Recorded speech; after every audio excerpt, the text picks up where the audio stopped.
Welcome to Vicious Whispers with Mark Tullius, your source for horror, sci-fi, suspense, and all things violent. Thank you so much for joining me today on Vicious Whispers with Mark Tullius. Today at the end of the episode, I will play 2 short horror stories instead of the usual one. You guys are just so awesome. And the first story is really short, so I don't want to rip you guys off. What do we have? We have No One's Home, that's the short one, and then another sort of short one called Glory. So play those at the end. I have a feeling today's episode is going to be pretty short because I woke up. That's been a rough week, rough night. I mean, I don't even want to complain. I shouldn't even complain. Just giving you a heads up to what's going on with me. I've been handling it really well, but our new kitten has been waking me up pretty much every morning at around 4:15. This morning, I tried a new tactic. I was like, all right, I'll just sleep in the room that he's going to be in. I'll be able to put him back to sleep. No problem. But yeah, we fought from 3:40 till about 4:40, and now we are up. And that's him over there crying. He's so cute. He's lucky. That's why he's still alive. I would never kill a cat. Never. That was a joke. But it is a little upsetting. Although I've been handling it well. Every morning my wife wakes up at the usual time and is afraid that I'm upset. I was like, no, I'm getting a lot of stuff done. So I've just changed my routine. Generally, so I'll wake up, I'll start writing. By 5 o'clock, I'm already in the sauna. 5:30, I'm starting to do yoga. 6:30 is when I start getting the kids ready. So not a bad way to start the day. Gives me some quiet, and I've just been going to bed earlier. The other bad thing, though, is I should say I injured myself, but I kind of knew it was coming. I haven't been to my chiropractor in a long time, the one who does the NUCA. So that's for the National Upper Cervical Chiropractic Association, I think.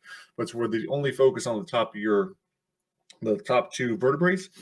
When mine are in alignment, I am good. There's no pain in my low back, no tightness in my neck. Another thing we noticed was that I used to have, I don't know the technical term, but it felt like a rib slipping out of place. It'd just be incredible pain underneath one of my shoulder blades, everything locked up. My whole body's kind of twisted until I get it taken care of. Well, that happened yesterday morning because I just kept putting off going to the chiropractor. Put it off. Like, oh, I'm fine. And yesterday morning, my back went out. So trying to sleep, trying to move, trying to do anything has been terrible. I went to acupuncture. That helped a lot. But again, like I need to go get adjusted. I need to get this fixed because otherwise it's sending messages to my body to pull myself that way. One of my legs actually gets about half an inch shorter because when my neck is off. So I will try to make an appointment today. Hopefully I'll be able to get in. If not, we'll do it next week with the whole family because, yeah, we all need to get checked out, take care of ourselves. It's easy to forget about the health stuff when you're feeling good or good enough. But when something goes out, it's like, oh, yeah, I better fix that. As far as writing, this week I did absolutely 0 on Death Fest. Oh, maybe I shouldn't say absolute 0. I think I did some stuff at the start of the week.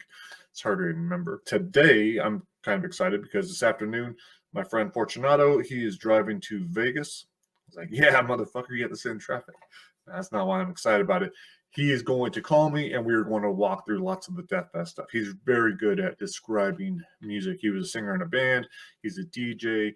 He has a much better vocabulary when it comes to music. I know what kind of music I like. I know what I enjoy. I don't do a great job of explaining or describing or know exactly what sound it is or how to describe it as cool as possible. So I'll be having that talk with him today to kind of beef that up, work on some of the songs. So that should be cool. But all I've been doing this week really is digging into trying to study Ghostland, Duncan Ralston's book. So that means not only going over his main story, which he sent me, but just rereading this book. So yeah, you could tell kind of beating the shit out of it.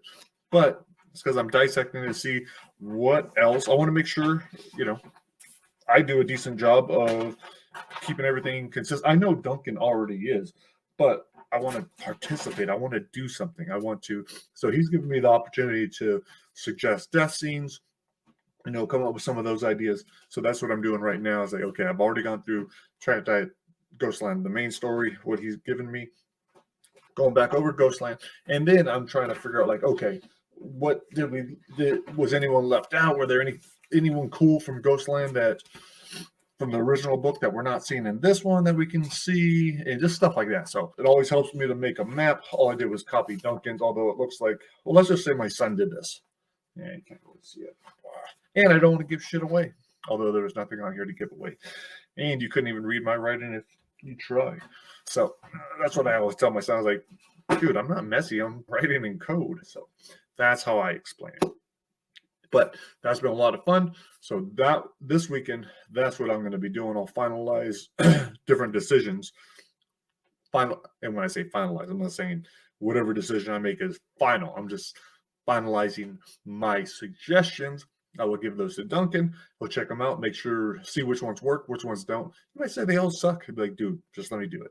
And if he says that, that's totally fine too. So we'll get that going. I also got a new section of Try Not to Die in a Dark Fairy Tale from Evan. I'm probably not even going to look at that for a solid month. But that's okay because he's going to keep moving forward. We know his story is working. It's funny. It's exciting. So that's super cool that I'm going to have that as soon as I'm done with this Ghostland thing. And then going back to Death Fest and then going here. And then Caitlin's going to give me something. And then I got this. And then I got that. And then I got this. And I got, holy shit. But it's all good. It's all good. Because all that really matters is that I am happy today. And I am. So even though it's 5 o'clock right now. But even though, I'd rather kind of be sleeping. No, it's like I got an opportunity to do some really cool stuff. Doesn't matter what book I'm working on. Doesn't matter what's being released. Doesn't matter. All that is just like, all the shit's inconsequential. The only thing that really matters is today, how I get through it, how I either make it a better day for my family, a worse day. How am I going to impact others around me? It's like, no, I'm going to have a good day. I'm going to enjoy it. I'm going to, whatever. I might be in a decent amount of pain. But that's all right. I know there are people that have it way worse than I do. So that is all about that. Anyhow, what else? On the book front, make sure you pick up Try Not to Die in the Pandemic. That is the free one this week, November 17th through the 21st. And then we still have Unlocking the Cage and Ain't No Messiah on sale for 99 cents. And then all three of those audiobooks are on sale for $2.99 at iTunes, Apple, Chirp, and Barnes & Noble. They should be. So check those out this week. Even though I didn't really want to, this week I've been pretty active on TikTok, doing like 2 to 3 videos a day. Sometimes I think they're funny. Sometimes they're terrible, but I'm still posting. So I'm trying to build that following over there. If you could join me on that, that would be awesome. Tell your friends. So that's author Mark Tullius. If you haven't done so already, too, that'd be super cool if you would subscribe to this podcast. If you are a listener, please subscribe. That definitely will help. Share, review, all that good stuff. That's always incredibly helpful because generally I share this one time on social media, one time with my newsletter, and then I forget all about it. And that is not the way to run a business. But I don't know. Podcast has always been kind of second. Definitely, I don't even know if I should say second place, but it's down there. I'm still doing it. I'm being consistent. Something I'm going to stick with for probably a long time. It helps me get my thoughts out. And I enjoy talking with people. I enjoy the back and forth when you guys write to me and stuff like that. So I plan on keeping it up regardless. It's nice to see that it is growing. But if you would subscribe, like, share, all that stuff, that would be even cooler. Just make me feel that much better, that much more loved. That's what life's all about, right? I think we're just going to keep this one short because I already said everything I need to say. Not a whole lot going on here. I did do more guitar this week.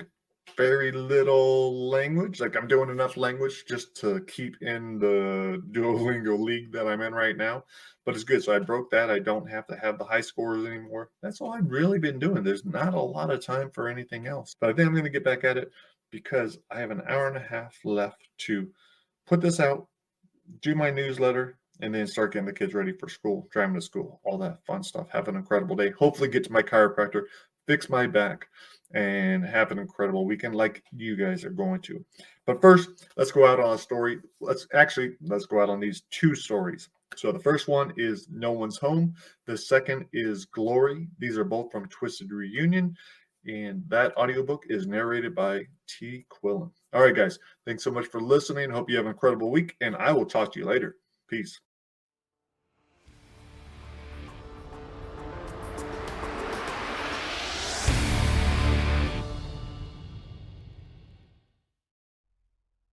No one's here. I'm no one. Been no one since I was old enough to remember. The name on my birth certificate might read Andrew, but I'm never called that. I'm no one. Mother always said so. It kept me safe, and it kept her from lying. No one's here, baby. She had 2 hiding places for me when she entertained men like Desmond. Sometimes she put me under the bed. Usually she put me in the closet. That's how I learned to do it to her like a grown-up. That closet was small, and it smelled funny. Not like this one. I've been in here for 8 hours, and I could stay 8 more if I had to. But I don't think I will. They go to bed early, and they just turned off the TV. I won't make any noise. When I was a kid, sometimes I accidentally rustled dresses or bumped into the door. If Desmond asked what it was, Mother would tell him not to worry, that she needed to feel him inside her. If he tried to get up, she'd swear no one was there. No one was watching. Just keep going. Don't stop. Don't ever stop. I'm never remembered. Nobody will miss me when I'm gone. I blend into the crowd, another nameless face. But I like it. I'm no better, no worse. I'm simply here watching. Like the angels. Even though people may not know my face, they feel me. When they found my mother, the police said no one could have crept into Mother's room while she combed her hair. No one could have done such brutal things to her. And if you ask my neighbors who tortures all the strays, I know they'd say no one does that. And surely no one in this city is responsible for the horror happening in the schoolyard. The lights are turned off. Now it's just as dark out there as it is in here. I'll give them a few minutes to get settled into bed. No need to rush things now. Everything is set. I already searched their bedroom. I found everything I needed. No one needs to watch this. They're getting undressed. I hear zippers and buttons and pants falling to the floor. I don't hear any more talking. Just the bed squeak briefly, the covers shuffling. They're probably curled up in bed, whispering, "I love you." No one should have that kind of relationship. No one deserves that kind of special bond. This damn door didn't creak like that earlier. I should have oiled it. I don't think they heard it, though. There's no noise. He's probably touching her, stroking her hair, her thick brunette hair. Just like the only woman no one ever cried for. I wonder what her throat will feel like. How soft her skin is. Skin so thin. God didn't think that one through very well. No one could have done a better job. This is my favorite part. They can't hear my footsteps on the carpet, but I know they can feel my presence. They always can. They know someone's here. I see it in their eyes, even in the dark, where no one can see. She's whispering that she's heard something. I'm in the doorway. She's whispering because she knows someone is with them. The husband's telling her it's nothing. No one's here. He's just as scared, but he doesn't want to show it. But he knows someone is coming.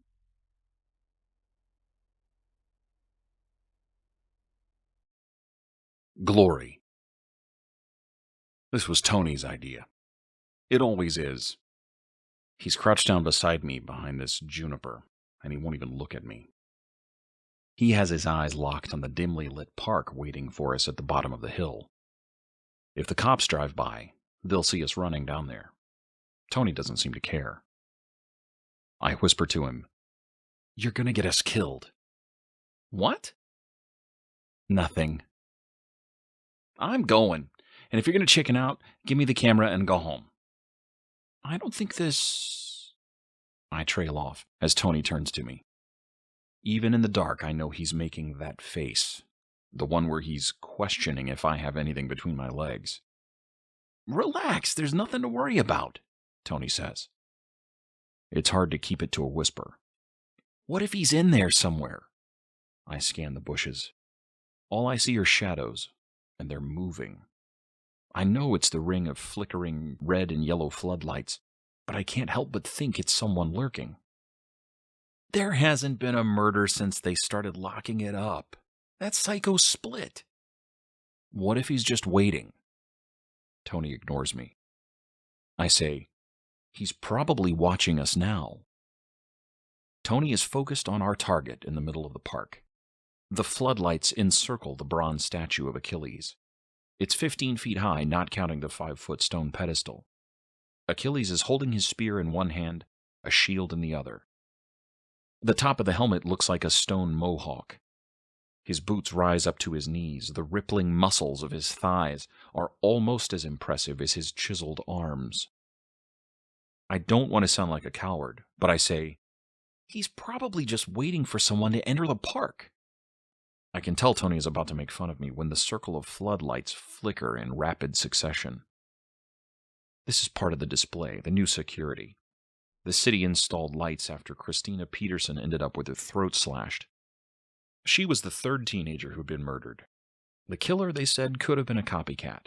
The first 2 boys had their eyes gouged out. A different calling card. But all of them died right here. Tony leans forward. He's looking at something. What is it? I ask. Nothing. I thought I saw something. Saw what? Nothing. Let's just go, man, I say. You gotta stop watching those horror movies. These murders stopped when the cops closed up the park. The guy left town. You don't know that. No one knows where he is. You want to risk it for some prank? No one knows but the cops. My dad says they didn't release details to anyone. That bullshit going around school is just that. Some stupid story to scare little kids. Tony stands and looks down at me. So are you going to be a little pussy, or are you going to come down there with me? I'm not a pussy. I get up and follow him. But if I hear anything, I'm out. Tony chuckles. Not a problem. I'll be the one running right behind you. We creep down the hill and move from bush to bush. The red and yellow lights playing off the bronze sculpture of Achilles' massive torso and outstretched arms make it look as if the Greek god is ruling over hell. We get to the 6-foot fence surrounding the statue and lights. My head is spinning and I have to rest my hands on my knees. I listen for noises. All I hear is Tony's breathing, the one thing I can't seem to do right now. I pull out my inhaler and take 2 long pulls. Dude, keep it down. I couldn't breathe. Tony waits a few seconds. You ready? I've got my face to the fence, checking every shadow for movement, looking for any excuse to bail. Are you sure about this? Tony grabs my inhaler and chucks it over the fence at Achilles. It clinks off the pedestal. What the hell, man? You should get that, Tony says. You're a dick. I know. If we get busted, you're paying my bail. I point to the white and red sign on the fence. Look, no defacing public property. Violators will be punished. Tony's looking at the dark bathrooms on the other side of the park. You read it wrong. What? It says prosecuted. We're talking about breaking and entering, violating curfew, and vandalism. They're not going to do anything. No one's out here. But what if they do? I can't go to jail. My parents would kill me. You won't go to jail, dumbass, Tony smiles. They might take you to juvie, though. That's not funny. I know a kid that got raped his first and only night in there, and he was only busted for shoplifting some candy. You know a kid who was raped? Who was that? I hate it when he calls me on my stories. My cousin Glenn told me about it. He used to be a probation officer. Yeah. And he told you about a boy being raped? Yes. I don't think he did. He fucking did. Then he was trying to scare you. I guess it worked. Tony gets up, pulls a digital camera from his pocket. He flicks it on, and all of the yellow lights encircling the sculpture blink off. Why did it do that? I ask. Must be some electrical glitch. No big deal. Tony puts the camera away and motions for me to get up. Let's go get famous. He points at the sculpture bathing in the eerie red light. No one's touched that stupid thing since they put it up. I use the fence to pull myself to the top. Yeah, for good reason. No one's dumb enough to come out here. We're going to make a name for ourselves. Now stop talking. Fine, help me over. Tony laces his fingers. I step up in the makeshift stirrup and look down at him. You better follow me. Just go. I scramble over the fence, land on the wet grass. Tony lands next to me, and the spray cans clink in his backpack. The red lights circling the sculpture flash off. Tony grabs my arm and I nearly scream. All the lights flash back on, and I push him off me. I heard something down there. I lie. Tony shakes his head, eases off the backpack. No one's in here but us. Tony slips on his mask and holds the camera above his head like he's going to take a selfie. But instead, he lifts 2 cans of spray paint in front of the lens and says, Welcome to Pittsburgh. He hands me the green and keeps the black for himself. I adjust my mask and feel the camera on me. There are probably only 3 or 4 people watching this, and all of them are in our class, but I'm picturing the 10,000 Tony said would be tuning in. All I want to do is scale the fence and run back home. But I snatch the can and I walk down the hill, try not to look scared. Tony following me with the camera doesn't make me feel any better. It's hard to breathe, and my head's on a swivel. We make it to the picnic tables 20 yards from Achilles when every light in the park flickers off. Complete darkness. I freeze. What's happening? We're happening, man, Tony says. I don't turn back, but I know he's doing that wide-eyed mug for the camera, the one he's been practicing all week. I hear him hit pause. I see Tony check his watch. It just turned midnight. They must be on a timer. All of them? That's what it looks like. The red lights around the sculpture flare back on. Tony hits record. So much for the timer, I say. Tony hits the pause button. Stop ruining this. Just go. We need some light for the camera anyway. You go. Tony hits record and points the camera right in my face. Are you ready? He growls. I put my hand over the lens. No way, man. I don't even want to be here. You go first. You're gonna break it. Tony pulls the camera back, keeps shooting me. Who's the pussy now? I ask. Tony pushes the camera into my chest, nearly knocks me over. I don't know if he pressed pause or not, but I picture the guys at school laughing their asses off at how stupid we look. Tony tells me to point the camera at him. I do, and he pops the top off his can, creeps past the picnic tables, and mumbles that he's not a fucking pussy. I watch him through the screen, trying not to breathe too loud because I know he's going to rag on it later. So will the guys. Listen to fat wheezing Maddie. Surprised he ain't crying. Tony steps inside the ring of lights, and the yellow ones spring to life. Tony's almost the color of the statue. He freezes for a second, like he wants to flee. But he surprises me, takes another step toward the sculpture. The lights begin to alternate red, then yellow, over and over again. Tony stands at the base of the sculpture and glances back. The lights cycle faster. I wave him on. I'm getting all of it, now do it. Slowly, Tony spins in a circle, his eyes squinting. He says he can't see past the circle of lights.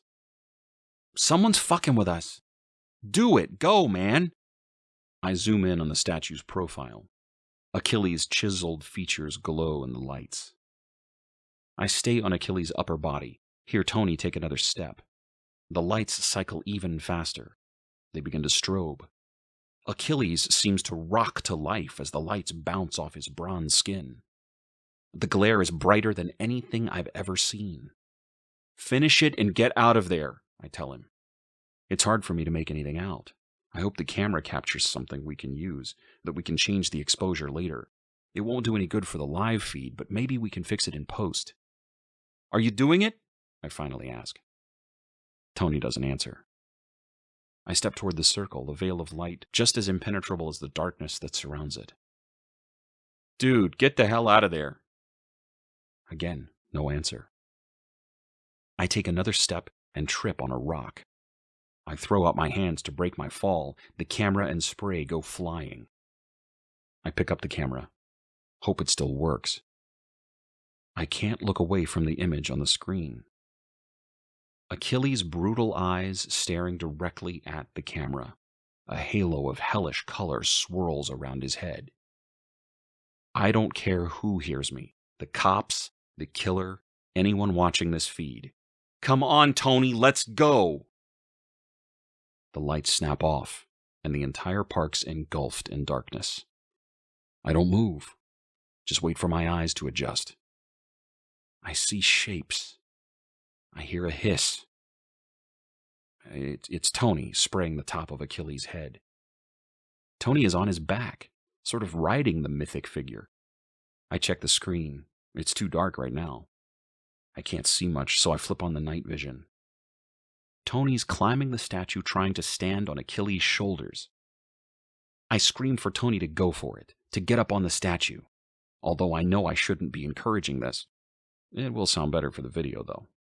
No one wants to hear the cameraman promoting caution. Suddenly, Tony wobbles. It's like he's surfing, his arms out trying to balance. I step to the side and keep the camera on Tony and Achilles, my feet moving slowly, trying to get one of those Michael Bay-type shots, when Tony's body jerks back. His foot must have slipped, but it seemed like he was punched or shot by something. He's falling backwards on the other side of the statue. I hear the sharp crack of him hitting the cement. I keep the camera pointed at the ground as I run over and see Tony on his back. I don't know if he bumped his head, if he's unconscious, but I hope I won't have to call 911. I ask if he's okay. I tell him, try to breathe. There's a noise right behind me. I turn, expecting to see the killer, but it's just Tony's spray can rolling on the concrete. Jesus Christ, I say, and I start to laugh, realizing how ridiculous I feel. There's no one there. Just a stupid can. The yellow lights flash on. I'm blinded, but I blink a few times so I can see again. Oh God. I wish I couldn't. Something is pooling around Tony's head. It's blood. So much of it spreading on the concrete. The red lights flash on, which makes it all the more vibrant. I want to run away, but it's so beautiful inside the circle. The lights begin their mad cycle, speed to a full strobe within seconds, and it almost seems like Tony is moving. He's not, though, and I don't know what to do. I just point the camera at him and keep filming. He's going to be famous.